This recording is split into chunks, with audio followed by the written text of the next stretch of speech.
하나님 말씀 마태복음 21장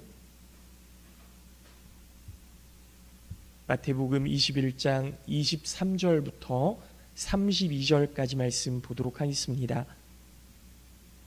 마태복음 21장 23절부터 32절까지 말씀 제가 봉독해서 읽도록 하겠습니다. 예수께서 성전에 들어가 가르치실새 대제사장들과 백성의 장로들이 나와 이르되 내가 무슨 권위로 이런 일을 하느냐, 또 누가 이 권위를 주었느냐. 예수께서 대답하시되 나도 한 말을 너희에게 물으리니 너희가 대답하면 나도 무슨 권위로 이런 일을 하는지 이르리라. 요한의 세례가 어디로부터 왔느냐, 하늘로부터냐 사람으로부터냐. 그들이 서로 의논하여 이르되 만일 하늘로부터라 하면 어찌하여 그를 믿지 아니하였느냐 할 것이요, 만일 사람으로부터라 하면 모든 사람이 요한을 선지자로 여기니 백성이 무섭다 하여 예수께 대답하여 이르되 우리가 알지 못하노라 하니, 예수께서 이르시되 나도 무슨 권위로 이런 일을 하는지 너희에게 이르지 아니하리라. 그러나 너희 생각에는 어떠하냐? 어떤 사람에게 두 아들이 있는데 맏아들이 가서 이르되 예 오늘 포도원에 가서 일하라 하니 대답하여 이르되 아버지 가겠나이다 하더니 가지 아니하고, 둘째 아들에게 가서 또 그와 같이 말하니 대답하여 이르되 실소이다 하였다가 그 후에 뉘우치고 갔으니 그 둘 중에 누가 아버지의 뜻대로 하였느냐? 이르되 둘째 아들이니이다. 예수께서 그들에게 이르시되 내가 진실로 너희에게 이르노니 세리들과 창녀들이 너희보다 먼저 하나님의 나라에 들어가리라.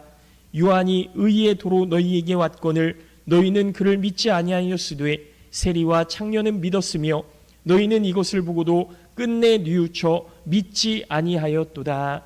아멘. 할렐루야. 네, 감사합니다. 오늘 예배에 나오신 우리 모든 성도님들 주님의 이름으로 환영하고 축복합니다. 오늘 말씀에는요 예수님의 비유가 나오는데요, 첫째 아들이 그 포도원에 가겠다 대답하고 가지 않았고, 둘째 아들은 처음에는 아버지에게 가기 싫다고 이야기했는데 갔다는 그 비유죠. 예수님이 누가 아버지의 뜻대로 하였느냐 이렇게 물으시는 겁니다. 그랬더니 사람들이 뭐라고 대답하죠? 둘째 아들입니다. 그렇게 대답을 하죠. 예수님이 이 비유를 말씀하신 배경을 먼저 함께 나누고 말씀을 나누려고 하는데요, 예수님께서 예루살렘에 들어가셨습니다. 사람들의 호산나 다윗의 자손이여 우리를 구원하여 주시옵소서 하는 그 환호성과 함께 어린 나귀를 타고 예루살렘에 들어가셨어요. 그런데 들어가시자마자 예수님이 하신 일이 뭐냐 하면 그 예루살렘 성전에서 장사하는 사람들을 다 내어 쫓으신 겁니다. 그리고 제사장들과 그 바리새인들을 향해서 하나님의 뜻이 이게 아닌데 너희들 왜 하나님의 성전을 그 도적들의 소굴로 만들었냐? 왜 강도들의 소굴로 만들었냐? 하나님의 집은 만인이 기도하는 집이다. 그렇게 말씀하시면서 책망하셨던 거죠. 그랬더니 제사장들과 바리새인들 그 종교 지도자들이 예수님을 향해서 뭐라고 말씀하시냐면 오늘 본문에 나오는 말씀입니다. 당신이 무슨 권한으로 이런 일을 하느냐? 누가 이런 권한을 당신에게 주었느냐? 이렇게 묻는 거죠. 그랬더니 예수님께서 그 말씀을 하신 거예요. 이 제사장들과 바리새인들이 왜 이 권한을 물었느냐 하면 자신들은 당시 유대인들의 통치기관이었던 그 사내들인 공회, 이 공회로부터 성전에서 장사할 수 있는 권한을 받았고, 제사장들은 하나님의 말씀을 가르치고 또 그 성전을 돌볼 수 있도록 그런 권한을 받았다는 겁니다. 나는 권한이 있는 사람이다, 법적으로 아무 문제 없는 사람이다, 이 이야기를 하는 거예요. 반면에 예수님을 향해서 사내들인 공회에서 이런 권한을 받았습니까? 아니면 받지 않았습니까? 만약에 받지 않았다면 당신이 왜 이런 일들을 합니까? 나는 권한이 있는 사람이고 당신은 권한이 없는 사람인데 왜 우리가 그 재물을 팔고 환전해주고 이런 일들을 당신이 가로막는 겁니까? 이렇게 이야기하는 거죠. 공식적인 권한을 받은 사람도 아닌 예수님이 그 권한을 받은 자신들을 쫓아낼 수 없고 성전에서 장사를 멈출 수도 없다. 그 이야기를 하는 거예요. 그러니까 쉽게 말하면 뭐예요? 여러분, 제가 감리교회 목사가 되면서 수많은 선배 목사님들한테 들었던 이야기가 뭐냐면 감리교는 법이요 하면 끝난다는 거예요. 많이 들어보셨죠? 이 지금 제사장들과 바리새인들이 법이요 그런 거예요. 그러니까 예수님에게 이 권한을 많은 사람들이 있는 앞에서 물었던 것은 당신이 권한이 있는 사람입니까? 없는 사람입니까? 이 많은 사람들 앞에서 한번 대답해 보시오. 이렇게 이야기하는 거죠. 예수님이 난 아무에게도 권한을 받은 적이 없다. 그러면 예수님을 자기 발 아래에 놓으려는 제사장들과 바리새인들의 어떤 계략 아닙니까? 또 당시에 이스라엘에서 특별히 이제 랍비라고 하는 교사들이 토론을 벌일 때 누가 더 어려운 질문을 하는가, 이게 토론의 승패를 가르는 하나의 기준이었거든요. 그래서 어려운 질문임에도 불구하고 대답을 잘하면 그 사람이 이긴 거예요. 그런데 어려운 질문에 대답을 못했다? 그러면 질문을 한 사람이 이기는 겁니다. 이게 토론의 승패를 이렇게 나누었어요. 그러니까 바리새인들과 제사장들이 예수님께 이런 질문을 딱 던졌을 때 대답을 못하면 야, 우리가 이긴 거 아니냐, 그 사람 명예 다 떨어진 거 아니냐, 여기에도 대답하지 못하는 그 사람이 무슨 의미가 있냐, 이런 거죠. 그런데 질문을 받은 예수님께서 도리어 다시 제사장들과 종교 지도자들에게 질문을 하는 겁니다. 나도 너희에게 한 가지 묻겠다. 만일 너희가 대답하면 내가 무슨 권세로 이 일을 하는지 이야기하겠다. 요한의 세례가 어디로부터 온 거냐? 하늘로부터냐 사람으로부터냐? 이렇게 물으신 거예요.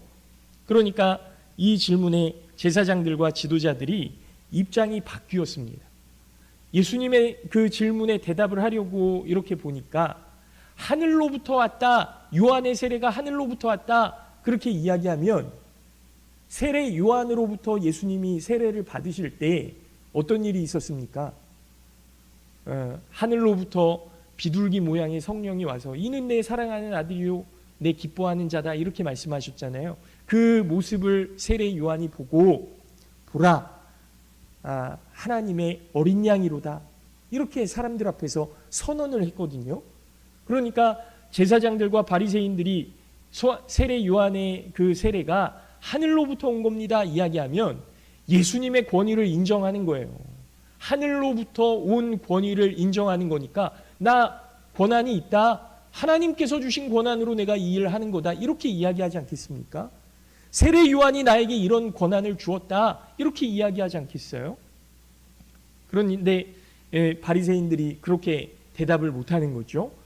사람으로부터 세례 요한의 세례가 왔다, 이렇게 이야기하면 이제는 사람들이 두려운 거예요. 왜냐하면 세례 요한을 그 선지자로 생각하고 하나님이 보내신 사람으로 생각을 하는데 사람으로부터 온 세례다 이렇게 이야기하면 그 사람들이 막 반란을 일으킬까 봐 두려워서 그렇게 이야기를 못하는 겁니다.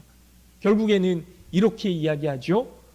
세례 요한의 세례가 어디로부터 왔는지 잘 알지 못합니다. 그러니까 예수님의 권위가 이렇게 올라간 거예요. 예수님이 이기신 거예요, 이 토론에서. 여러분 보십시오. 이게 무슨 뜻일까요? 그리고 이제 그 토론에서 이긴 예수님이 그러면 너희가 여기에 대답하지 못하니 내가 한 가지 비유를 이야기하겠다, 여기에 한번 대답해봐라. 아버지가 첫째 아들에게 가서 너 오늘 밭에 가서 일 좀 해라. 그랬더니 알겠습니다. 그리고 가지 않았다는 거죠. 그리고 둘째 아들에게 가서 똑같이 오늘 너 밭에 가서 일 좀 해라. 그랬더니 싫습니다 이야기하고 뒤에 가서 뉘우쳐서 밭에 가서 일했다는 거예요. 누가 아버지의 뜻대로 행한 아들이냐 이렇게 이야기하니까요, 바리새인들과 그 제사장들과 서기관들이 둘째 아들입니다 이렇게 대답을 했다는 겁니다. 여러분, 이게 도대체 무슨 뜻일까? 이 두 아들의 비유를 통해서 예수님께서 물으신 것은 너희들이 이 첫째 아들과 같다 이렇게 말씀하신 거예요. 하나님의 말씀이 선포되었을 때 너희가 아멘하고 금식하고 11조하고 거룩한 온갖 행위들을 다 했지만 정말로 그게 하나님의 뜻을 행한 것이냐? 그렇지 않다는 거죠. 겉으로는 아니요 하고 아버지의 마음을 아프게 했지만 뒤돌아서서 회개하고 하나님의 일을 감당했던 사람들, 그 사람들이 여기에 있지 않냐?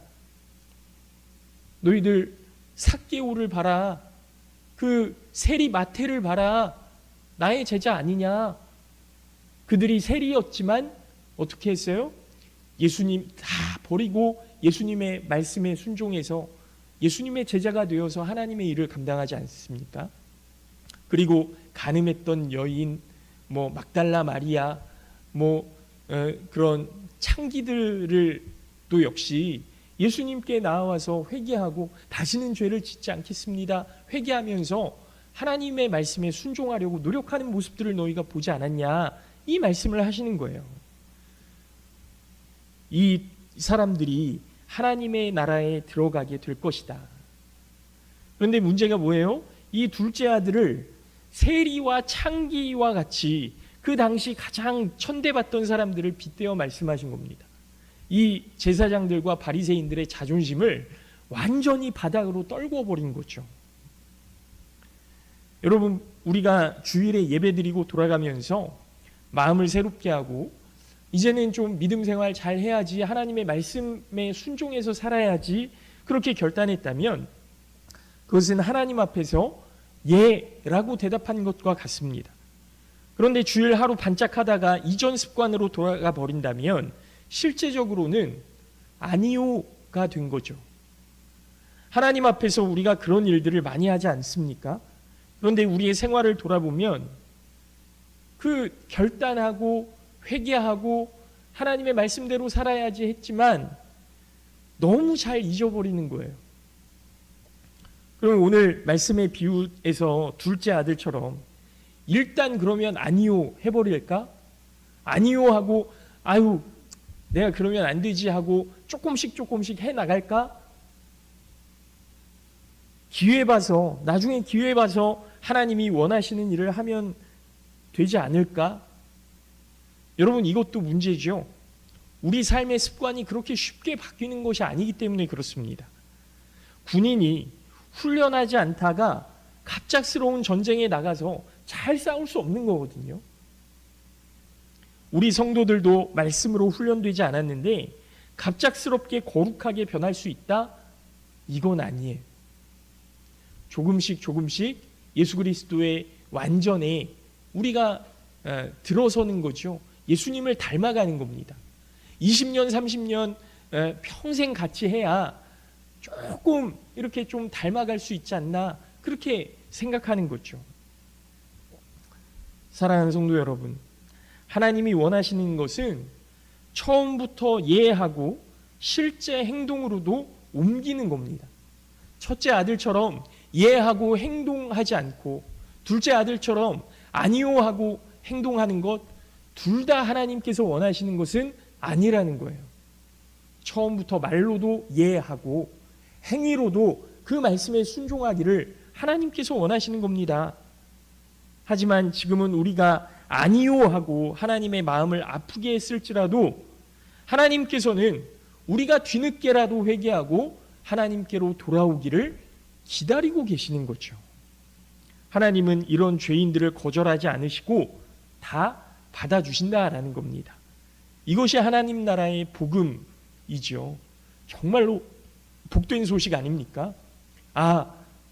아니요 하고 하나님을 거절했던 나 같은 사람도 하나님께서 받아주시겠다고 말씀하시고 그 사람들이 하나님의 나라에 들어갈 수 있다고 하신 그 말씀이 정말 우리에게 얼마나 큰 기쁨이 되고 희망이 되는 이야기입니까? 예수님의 비유에 나오는 이 아들들, 두 아들은요, 말로 하나님 앞에 거역하고 행위로 하나님의 말씀을 거역했던 죄인들이에요. 다 죄인들입니다.